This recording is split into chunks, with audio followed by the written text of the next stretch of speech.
Anne and Mike Howard are on the world's longest honeymoon. Recently, they found themselves in a closed down Europe during a pandemic, so we had a chat about their glamping experiences across 3 different countries and 14 different camps during a very challenging year. Welcome to episode 37. Glamping and unique holiday rentals are surging in popularity with the growing desire of customers to book holidays that deliver an experience. They are also the new business of choice for those wanting to improve their work-life balance. So how do you build a strong business like this that gives you the life you need and a great investment? I'm Sarah Riley, and I want to share what I've discovered after being immersed in this industry for over 20 years to inspire you to find out more about what's going on. Welcome, this is the business of glamping and unique holiday rentals.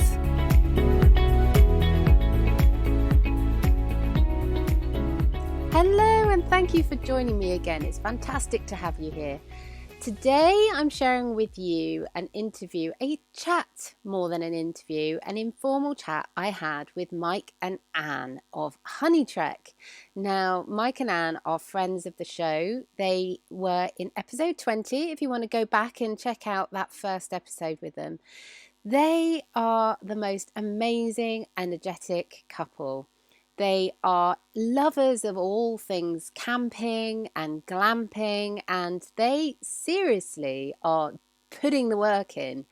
They disappeared 8 years ago on a honeymoon, and they haven't stopped. It's an endless honeymoon that just keeps on going, and it's resulted in all kinds of things, including their amazing book about all things glamping called Comfortably Wild. And in this book, they dive into so many different experiences that we could all be having if only we took some time out of our day job, the same as Mike and Anne. Now, it was really lovely to have a chat with them.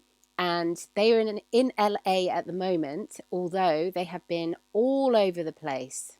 In fact, during the pandemic, they found themselves in a closed down Europe. So we were having a chat about their experiences through all of that, but also about the different countries they visited and the different camps, of which there were 14 separate camps. They seriously have been doing some traveling. And we talked about the key ways glamping hosts have introduced creative solutions to keep glamping at its best in this new landscape, and to really get an interesting take on the guest's perspective from their point of view, because they have visited so many camps. It's a really great way of learning from others by speaking to those who have visited them. So since the pandemic began, they have visited Portugal, Netherlands, Poland, Germany. They're now in their 50th state in the US and traveling along the iconic Route 66, which probably makes them one of the most traveled couples in a year when the rest of us have simply stopped.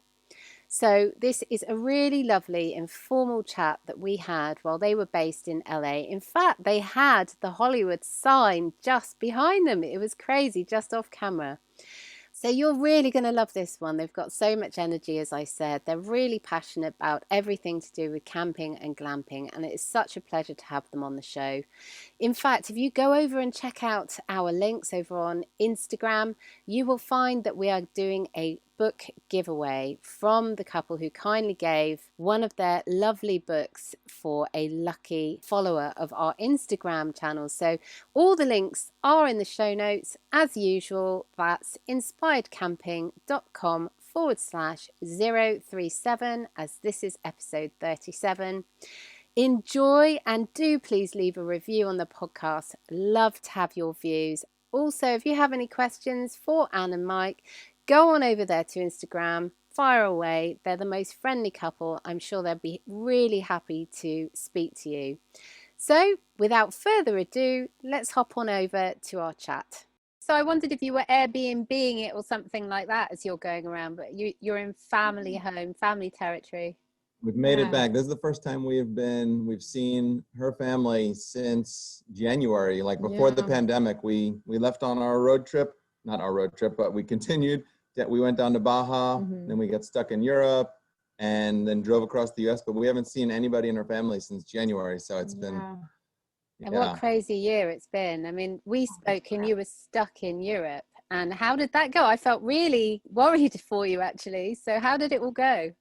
I mean, it turned out wonderfully in the end. I mean, it's good that we're sort of seasoned and hardened travelers where we're like, yeah, sure, every campground's closed, can't find water, can't find power. We'll work it out. We'll work it out. So we just like hid in the cold woods in March in Poland. Yeah. So it definitely like tested our skills for sure to be as independent as humanly possible, because like no one could really help us. And if we didn't have the camper van, you know, we would have been out of luck. We would have just had to pay the $4,000 to fly home because no hotels were accepting bookings. You know, Airbnb was shut down, at least in Poland. So thankfully we had the camper van. And then the light at the end of the tunnel was that big project we did with Yala throughout the Netherlands. So we kept holding out hope. They were like, oh, we're not sure with the pen. It was originally going to be 7 countries all through Europe. We were going to do Spain, Croatia, Italy, Austria. And then all these places got ravaged. So then eventually it came to just the Netherlands, but it was such a godsend to have a little light at the end of the tunnel. We were like, if we can just make it to May, we can go do this project and have a little glamping and, you know, socially distanced fun. So that was really nice. And then until I learned more about like how the Dutch are doing glamping. We went it's a tiny country, but we went to every corner of it, and I think it was 7 different camps there. So that was cool to see how the Dutch do glamping. And then we got back to the States and kind of just continued. I mean, it's our house. It's not like we've really been traveling, you know, for fun or for work. It's like, you know, we live on the road full time. So we picked up the camper in Texas and slow cruise about a month and a half to get up to my mom's house to see her for the first time. And then hit our 50th state during that time, and then just drove all of Route 66 back to LA.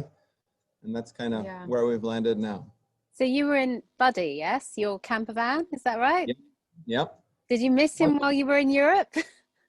He's a you know, I'm not gonna lie. Our little 2019 Fiat had heat. So I was really enjoying the 21st century in camper van life. But no, of course we missed Buddy, and he was good that he started back up, and no squirrels had moved in. We're always happy to see him, and he's happy to take a rest right now. He was in the last 100 miles of Route 66. He's like, I'm done. I'm leaking over here. I'm fuming over here. We're like, oh my God, we're going to get you to a hospital. So he's on vacation right now. I adore classic camper vans, caravans, all of that stuff, but they are hard work, aren't they? And they really do need a lot of attention and quite a bit of this to keep you, quite a bit of money to keep them going. He's just become like a crazy mechanic. He's like, well, we're leaking gas, and that's it's leaking into the propane area. That's a special combustion blend. And he's like, well, we got to get back, and I'll just drop the gas tank myself here in this diner parking lot. And I'm like, what are you doing? It's almost become like like a puzzle, right? These old cars, I mean, that's what I like about the old ones, that you can actually work on them. Like the new cars, everything's computerized. Every part is, you know, $500 for a new piece. But the old ones, it's all pulleys and cables and bolts. And I can actually get under there and hop on YouTube, learn enough to be dangerous, and then get under there and tinker with some stuff. There's no computers. They're like, what's a computer? Like, it's all very old school analog. So yeah, and in the new ones, like you say, if something electric goes wrong, that's it. The whole thing has gone down. And how do you deal with that? you can wind up the old ones, can't you? Yeah, exactly. Just push it down a hill and pop it in gear and start it up. Yeah. But how have you been? Yeah, my goodness. Yes, well, really good actually. But I don't know if you know, in the UK at the moment, we're at the end of our 2nd lockdown. So we are now, it's a struggle for everybody, especially in hospitality. That's one of the hardest hit industries. Not the hardest, but one of the hardest. And everyone's really struggling. So everyone else is worried about what next year will bring. We're hearing lots of stories about the recession and businesses going bust and all that kind of horrible stuff. And just before Christmas, I think it was only a week ago, we were given the go-ahead that most of us will be able to mix with our families at Christmas, because there's been so many restrictions because the numbers were climbing so significantly.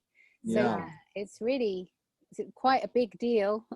And the UK and Europe is really, really struggling. I don't know if you heard much of the news when you were in Europe, but overall, Europe's been really bad. Yeah, I know. Yeah. Well, we keep an eye on you guys while we were there, and then. I mean, the Azores was definitely like La La Land. They had a very few cases. I mean, that's not entirely true. We had to do a test upon landing. We had to show a negative test to board the plane, and then they kept track of us. And in 6 days, we had to come back and do another test to stay. So like, but then mainland Portugal was in a much worse way, and Azores was kind of like a little bubble. Yeah. So how did you find the whole thing of traveling during this time? I mean, it was quite something to be caught in the middle of something that's never happened before and no one expected. It came upon us like a flash. And you know, how did you find all that? Was it okay? Are we bringing it back to March? Yes, going back to when you were in the Netherlands and Portugal, and you know, how did you find that whole thing? Were you intending to do the whole of Europe at that point? Well, to explain the initial Europe trip, we were flying for 2 travel conferences that got like canceled as we were flying to them. And we're like, okay, now we're in Europe with a 2-month ticket. So we're here and it's not that bad, right? Because it's only March 3rd. So like it wasn't until really March 15th that everyone, when like the world stopped. So we were in Germany, that conference got canceled, but we were like, lemon's the lemonade, like nothing's going bad in Eastern Europe. And the camper van company was like, sure, like all these countries are open. And we were going to do like a 6-country tour of Eastern Europe. And we got to country number 2 and the borders were closed. And like the closing around us, we had about a day to decide which line we were going to fall on. So Slovakia, Poland, Czech Republic, like go back to Germany, like in going back to the States, like just didn't seem to be an option because it was like $4,000 between the 2 of us. Like to even get that flight seemed crazy. And there was such a panic. And we're like, slow down. It's not, we don't have to panic. We're in a camper. We live in a camper in the US anyway. So our choice is either live in a camper in a sweet country like Poland that was taking it very seriously and masks everywhere. And he has Polish roots. So that was kind of like oddly a nice excuse to be like, okay, we're just gonna Poland. That's the perfect place to be. And one of the unique things that Poland did, and I'm not sure if they do this in the UK, but they certainly don't do it here in the States, is when they make a new national rule, which we really don't have any national rules here in the States. It's kind of Wild West. Everybody chooses their own state's path. Yeah. But in Poland, they would make a new rule and they would say, today, grocery stores are limiting capacity and everyone must wear a mask in the grocery store. And it would literally, at 8 in the morning, get disseminated to every cell phone in Poland. You would wake up and see your alert and you would know that. And then the next, maybe 5 days later, they would say, now everybody's doing masks on the street. So anytime you're in public, even if you're with your family, you got to wear a mask.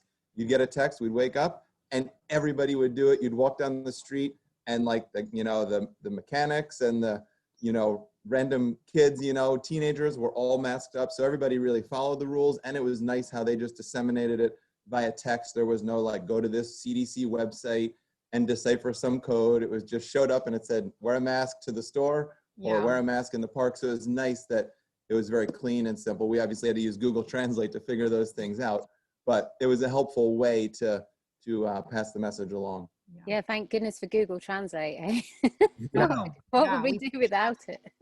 Yeah, we definitely learned some mechanic terms in Polish, trying to get our camper jump started. Yeah, akumulator means cable jumper in Polish because we broke down a lot. Well, we'd push our battery too hard and you're like, yep, dead again. It's hard to make new friends in a pandemic standing on the side of the road. It's really, challenging.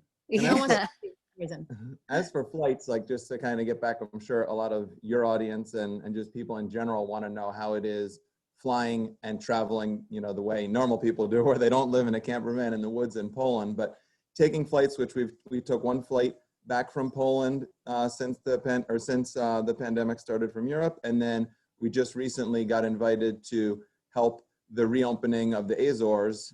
So we just did a round trip flight from the States there.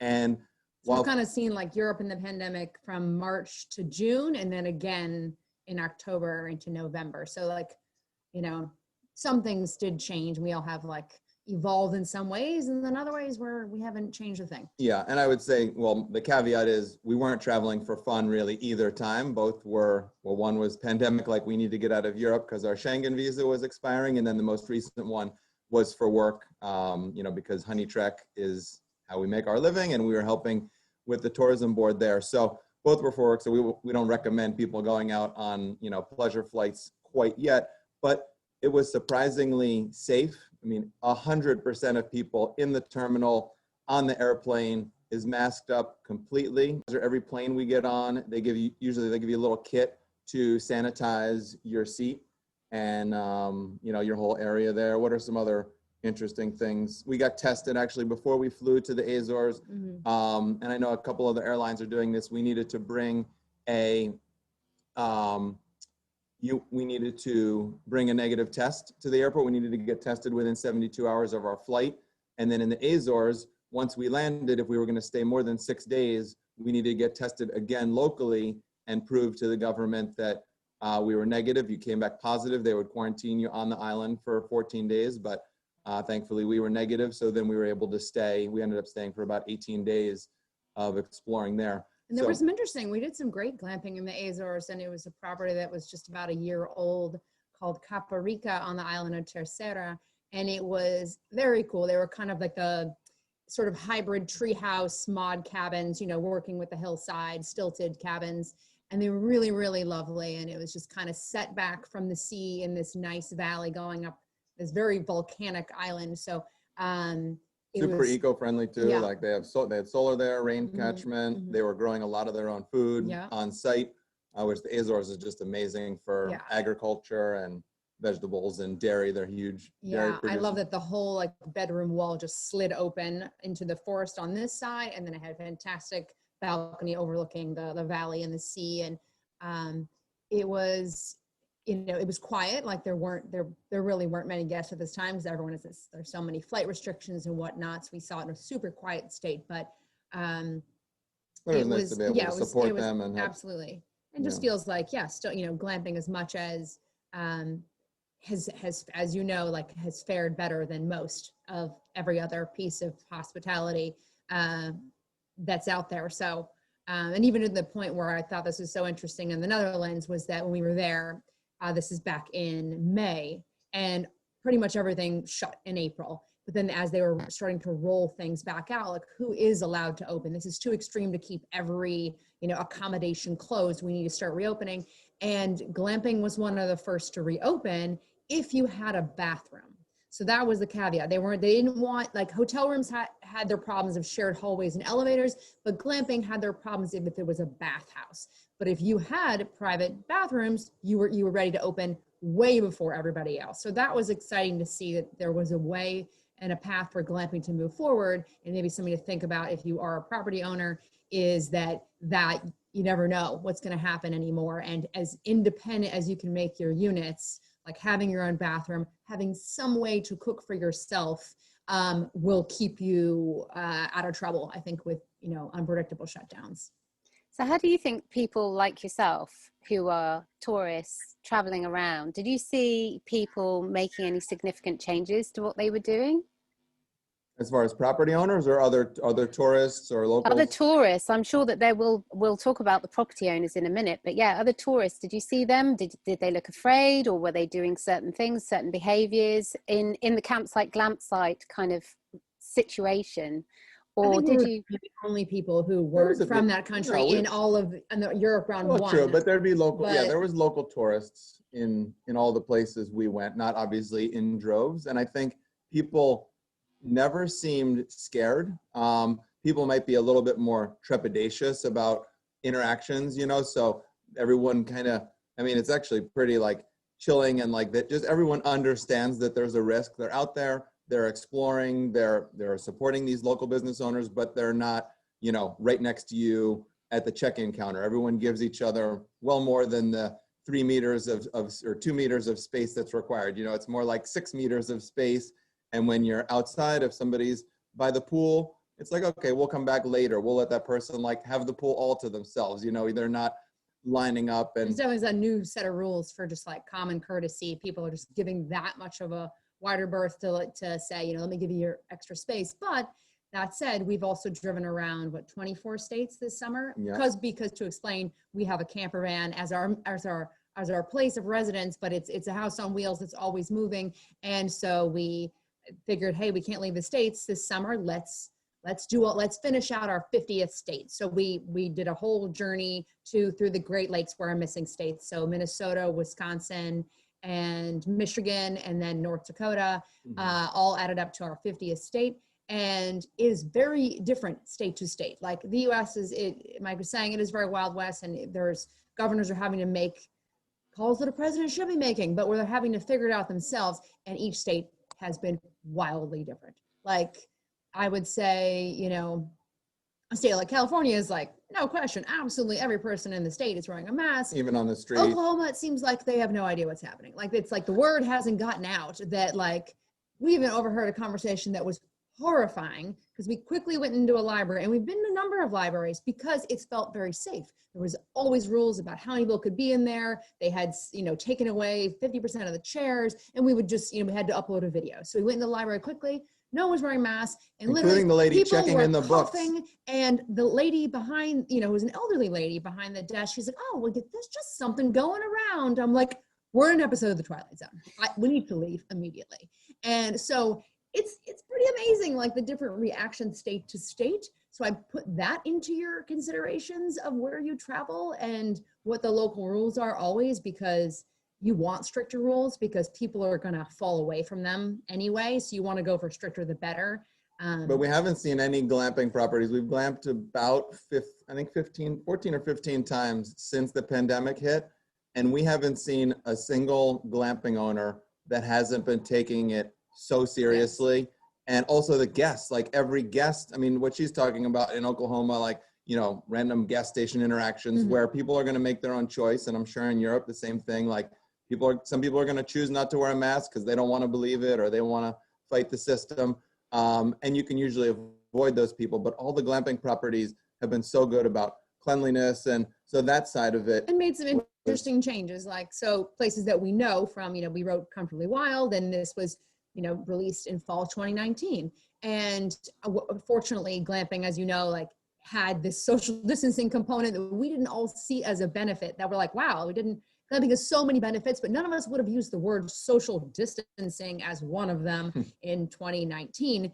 And who knew? But yes, fantastic. It's all about having private accommodations, wide open spaces, fresh air, connecting with your family, having a romantic getaway, all these things that don't involve like the buffet line and the using elevators. These were huge benefits that we didn't know how much we could embrace in a pandemic situation.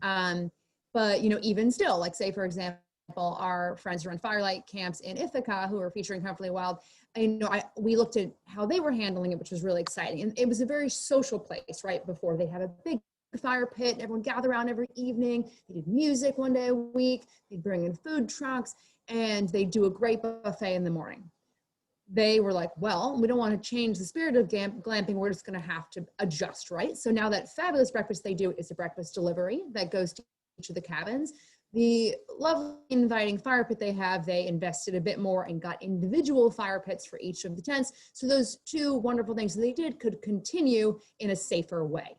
So that's, even we can't rest on our laurels that like glamping is inherently safer. We might all have to make a few adjustments to do so, but the good news is it can still be as lovely as it was before.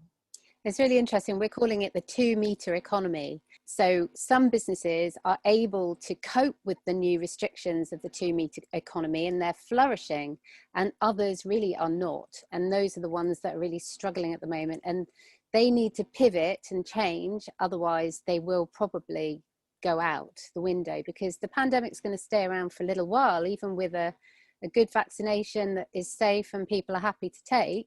It's still going to take, for logistics, a good year to get a significant amount of the population covered.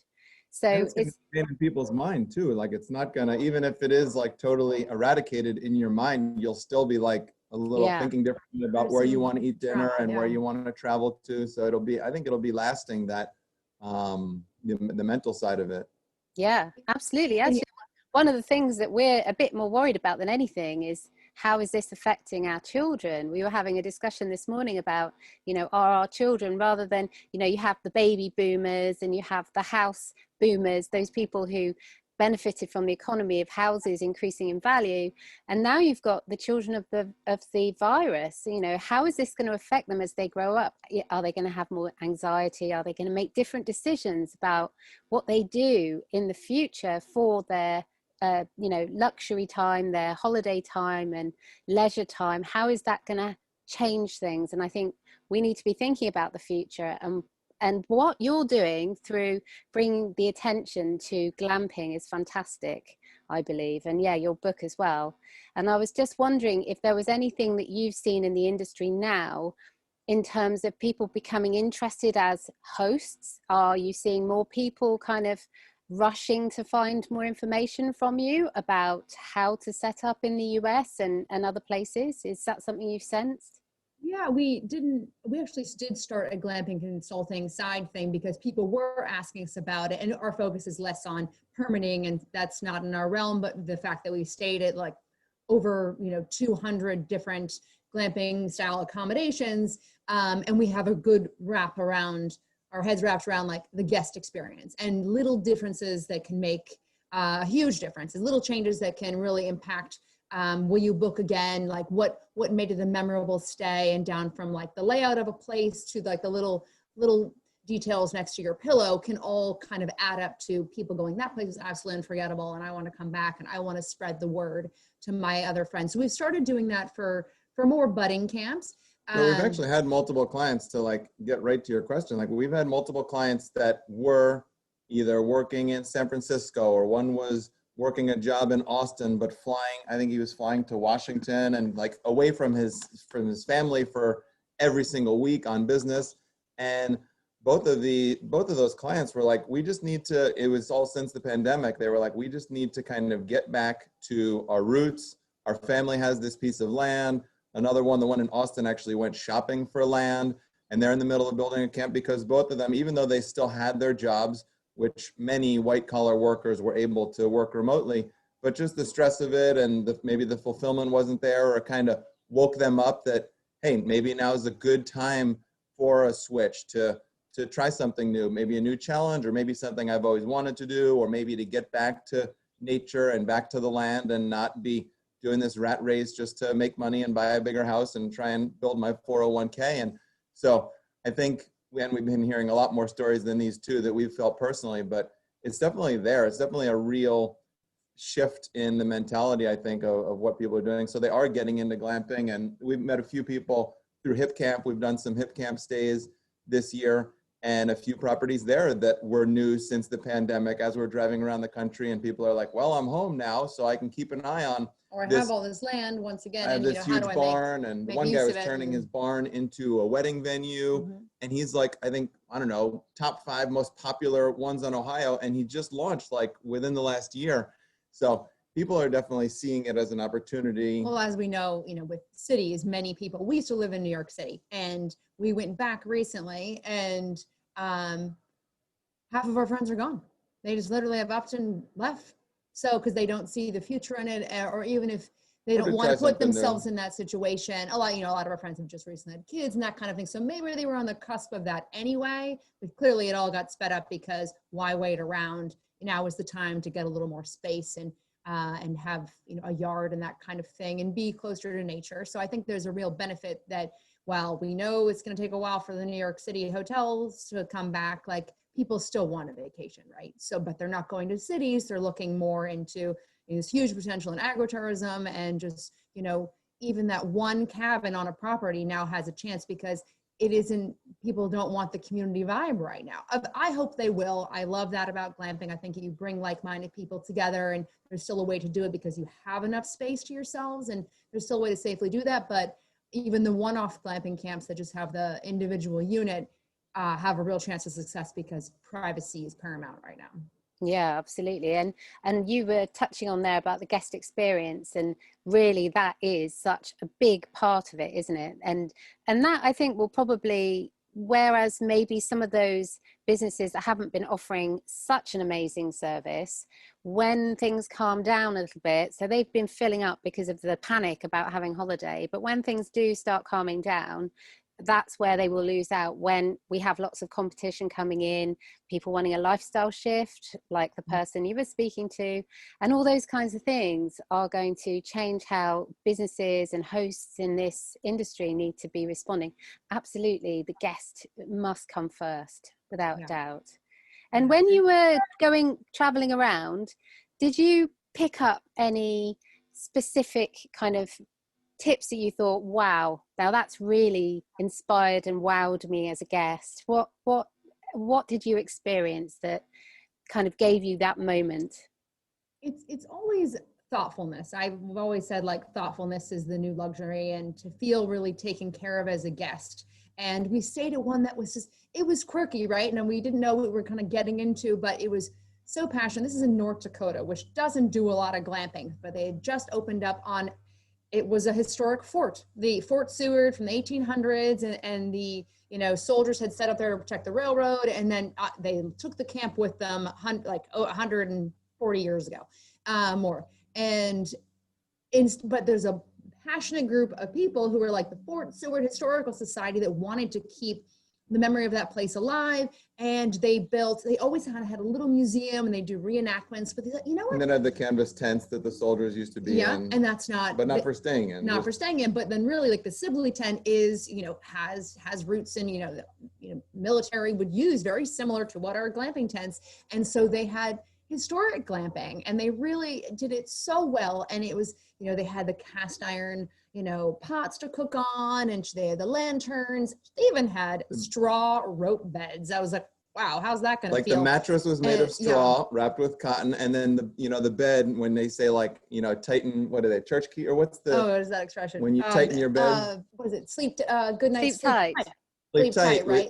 We learned is from tightening up the ropes under your bed, which was the original box spring. So, it was done so beautifully and with such heart. And I still think that is what sets glamping camps apart. It wasn't the fanciest place we stayed. There were, it by a mile, but it was that they had put so much love into it. They had a little welcome care package with things like colloidal silver, and I'm like, what the heck is colloidal silver? But like a little remedy drink that they would have used in the 1800s, and jams from the garden that they were using, heirloom vegetables, and handmade soap that they would make, like the soldiers used to. Oh, and then these dolls we got, they had a little gift shop, and their daughter was making rag dolls out of because they also make their own clothing for these reenactments, and the daughters made little rag dolls, so we got some of those. The pioneers would taught their kids how to sew and making rag dolls. So it was really thought through on every level, and I think as intentional you can be in the vision for your camp is to carry it through even to the smallest details.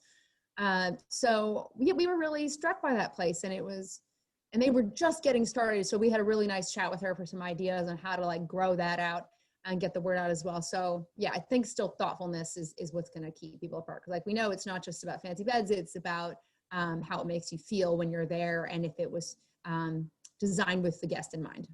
And talking of fancy beds, do you think that once people have gone to and stayed in a few fancy bedrooms and glamping sites, do you think it's going to be much more about a different level of experience as those things become a bit more normal? Because that's what I'm starting to see in the industry. As guests go glamping more often, they're like, oh yeah, I've stayed in a safari tent, I've stayed in a bell tent, I've done all of that. So now what's next? For sure. We've always thought it was about the experience. And when choosing the destinations for Comfortably Wild, we looked at the existing top 10 lists out there, and it was a lot of the 5-star places, but it's a lot of it didn't have the human behind it, right? It didn't feel, a lot of those kind of gimme number one places didn't sometimes have the heart, and it had to be about the experience and not the fancy bed, because that's not why I'm going. I'm going for memories, and I'm going for new experiences, and how I slept last night. I sleep every night. That's not new to me. Versus how I'm, maybe how we're having a meal. Maybe it's, having, snowshoeing to to a little spot in the woods, or setting up little experiences that make you go wow, versus like, oh, it's just meeting my basic needs of sleeping and eating and being in a treehouse.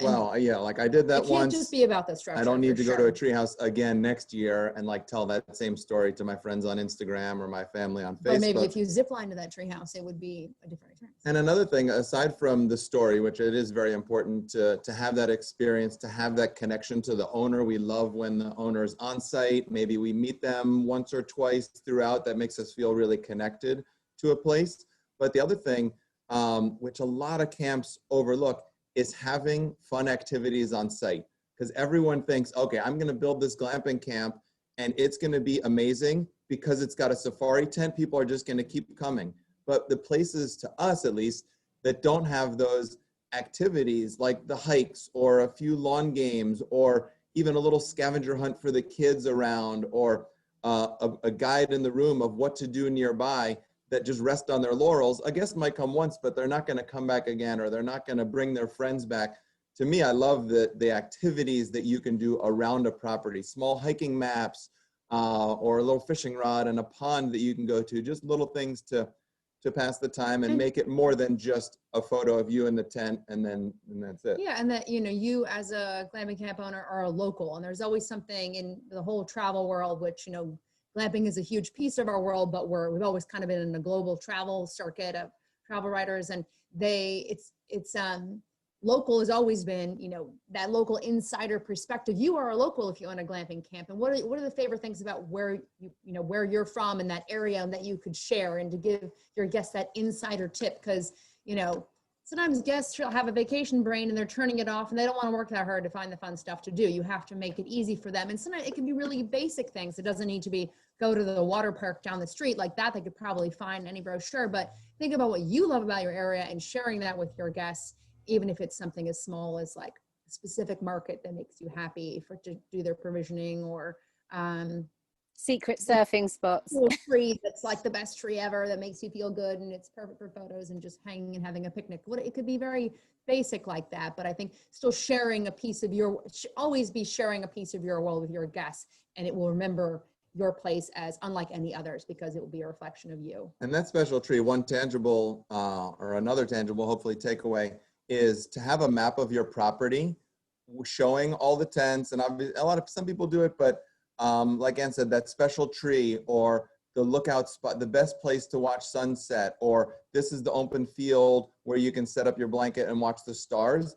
To put a map with those little fun things on it, or, you know, secret hiding spot for the kids that we built a little fort in the woods. These little things that are so affordable to build, or not even build, like the tree swing, you know, where there's a rope swing in the tree, or the lookout where to see sunset. If you put those on a map, people immediately think, oh, wow, there is more to do here. Like, I just look outside and I see trees, but when I look at the map, there's this little secret rock garden, or there's this labyrinth, you know, where I can meditate. And then it puts it in their mind, oh, tomorrow I'm going to do that. And I'm going to go read my book at the sunrise spot and watch sunrise. And then at night, we're going to have cocktails. But they might otherwise not think to do that. You know, they're not going to explore your property as much as you think they will, because you know these amazing spots. But if you give that suggestion and have a little bench there, or maybe a hammock at that one, or something. And that map in the room, I think, puts it in their mind, like, okay, I need to do this tomorrow. It can be a cute little hand-drawn map. Hand-drawn's even better. So that makes, suddenly your property feel that much more special and that much more robust. So looking back over the last year, from a glamping perspective, from your perspective as a guest, what was your most memorable and amazing experience that you've had? Or it doesn't even have to be a wow, it just has to be something that really got you, that you really remember. Yeah, so we did a project with Yala, experiencing all their luxury canvas lodges. Yala lodges in Holland and in the Netherlands. And there was a property in the south called Ter Spiegel, and it was a caravan park. So you know, it's mostly an RV park, but they've been getting into glamping. Obviously, they see that's where the future, and even if some people are in their RVs, you know, they want to. It's a huge property too, so it's totally separate from the RV area. But the one thing they did, which was just amazing, they had a big lake, and usually there's a lot of RV parks, or, you know, or a lot of RV parking area around it, but they took one corner of the lake that was very wooded and private, and they put about 7 glamping tents right up to the water, but then they built the deck out over the water, and they put a little net hammock there over the water and a grill right next to the hammock. And when we first got to the property, we pulled in and we just saw all these RVs, and we were like, oh no, like this is not for us. Like, even though, you know, we live in an RV full time, we're not so much into the campgrounds, and we thought, oh, how are they going to like jam a tent in between all these RVs? But back in the corner, like I said, it was really wooded, and there was ducks swimming and, you know, flying in all the time. But just being over the water, having your tent right up to the water, and then they built a little deck out, like I said, and sitting in that little hammock and watching sunrise, watching sunset. They made like this area of Southern Holland feel like the Maldives, because it was like an overwater bungalow. It didn't matter. We were just kind of in a random rural area of the Netherlands. It felt instantly exotic because you were over the water, and having that time, you know, in that net just felt like it could be at sea. It really was like, had a fantasy about it. Yeah. And I love multi-story glamping camps or units. It was a 2-level, bi-level glamping tent. So, and it was kind of a wild little narrow ladder to get to the top, but it felt like a little clubhouse for the kids up there. And it felt very grand from the downstairs because you had these very high ceilings. And that was a very cool place. And when you have any water feature, like the light changes all day and suddenly it feels like a new space, you know, by the time, you know, morning to sunset, like the light is always evolving, and it draws you outside. So anytime you can build on the water, even if it's just like a pond. Yeah, like you got a little small pond on your property, put a tent there, build a deck onto the pond, have a little canoe there, or maybe a hammock. It doesn't need to be a full overwater, you know, mesh netting, but that's a good tip for anybody who's got a water feature. Okay, I remembered my a good chair. Okay. So this was in Wisconsin, and it was very funny because this lady, we have our phone number listed on honeytruck.com, and we get a phone call. We don't get too many phone calls. I don't even call my own sister anymore. You know what I'm saying? Like, phone isn't even a thing as often, but we get a phone call out of nowhere. And she goes, hi, my name is Jane Mulroy, and I have a glamping camp, and I think you should come stay in it. We're like, hello, Jane. Where are you, and who are you, and what's happening? And she's like, I'm in Wisconsin. I was like, I don't know when we're getting to Wisconsin, but thank you for calling. We'll take a look at your place. And then flash forward 7 months, we are in Wisconsin. It's actually our 50th state. And the tourism board goes, this lady Jane is looking for you. I'm like starting to get concerned. I was like, oh wait, no, I do know Jane. And it was basically, they've turned what is a 5th generation farm. So her husband has been an Irish hay farmer in this area of Wisconsin since the early 1800s. And they see that basically agricultural family farms are really struggling in the US and a lot of the Western world and the world over. And it's really her mission to like just kind of share the joy of small family farms and traditional, permaculture and, herb crafting and, making traditional ingredients and crafts. And so we're like, yes, we'd love to come stay with you. And her unit there, she had one that was a ferry cabin that was totally off grid. And that's always an experience where you go, oh, am I going to take the one without the power? I don't know. But once you can get people's head around that to go, no, tonight we are just going to, eat by candlelight and watch the stars and like force yourself to unplug. So we did a night in the ferry cabin, but then we also did, which had a pond, and it made us go out on she had a little rickety boat. Didn't matter. We wanted to just be on the pond and admire our cabin.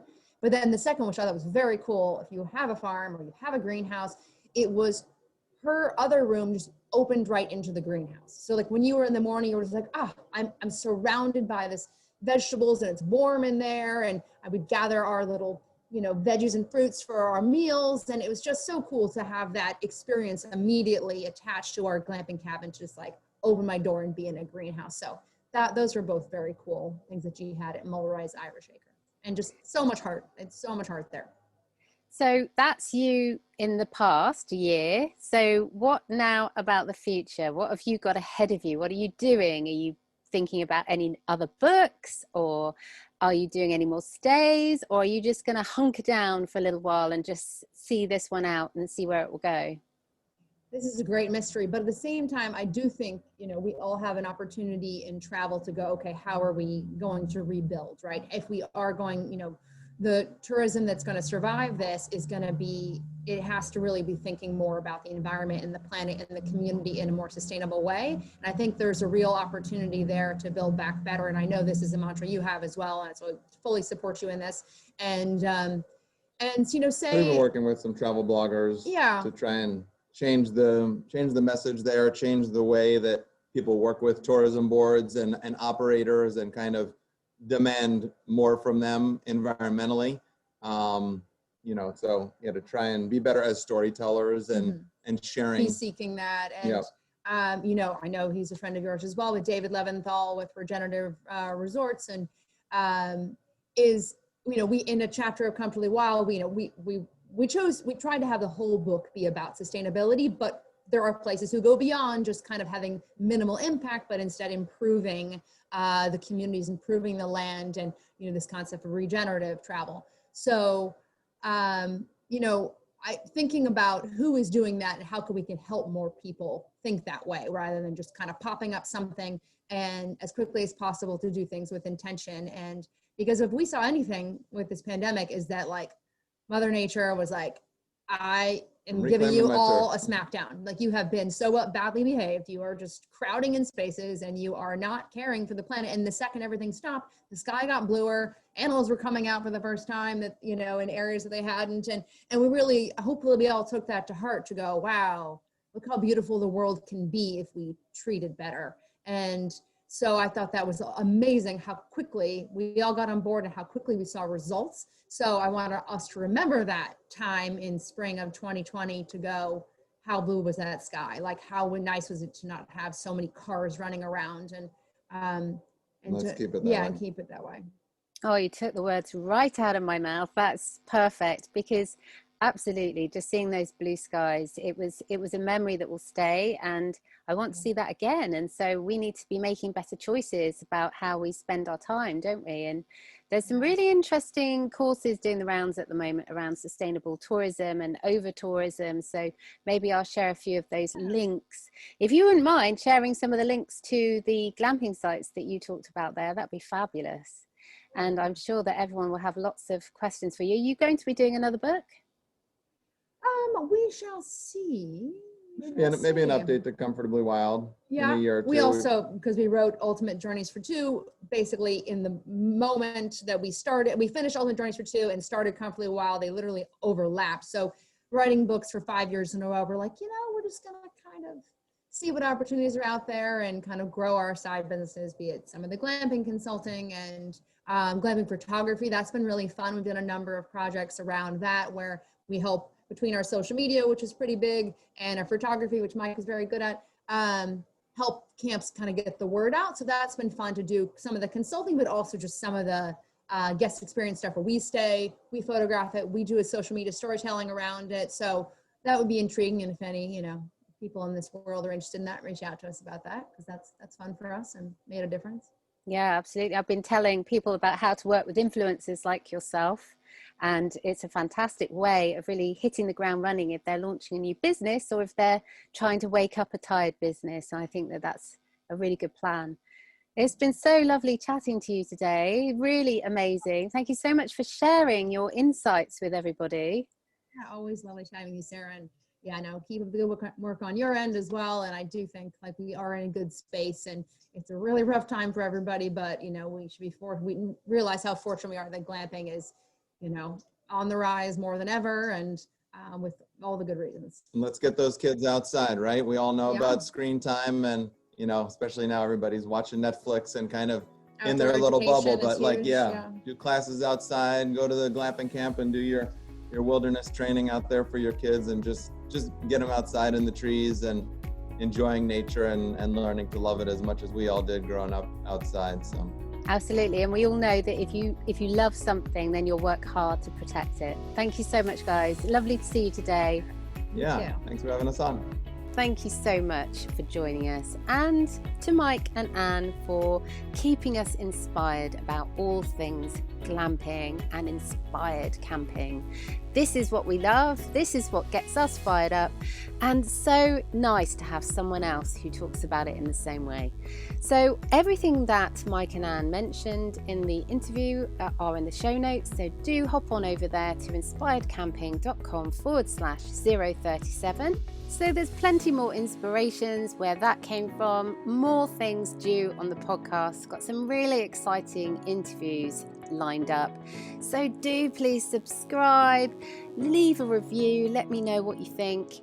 And if you've got any thoughts about things that you'd like to hear about on the podcast, any topics, any questions that you have, in fact, just send those questions to me and I'll answer them directly on the podcast.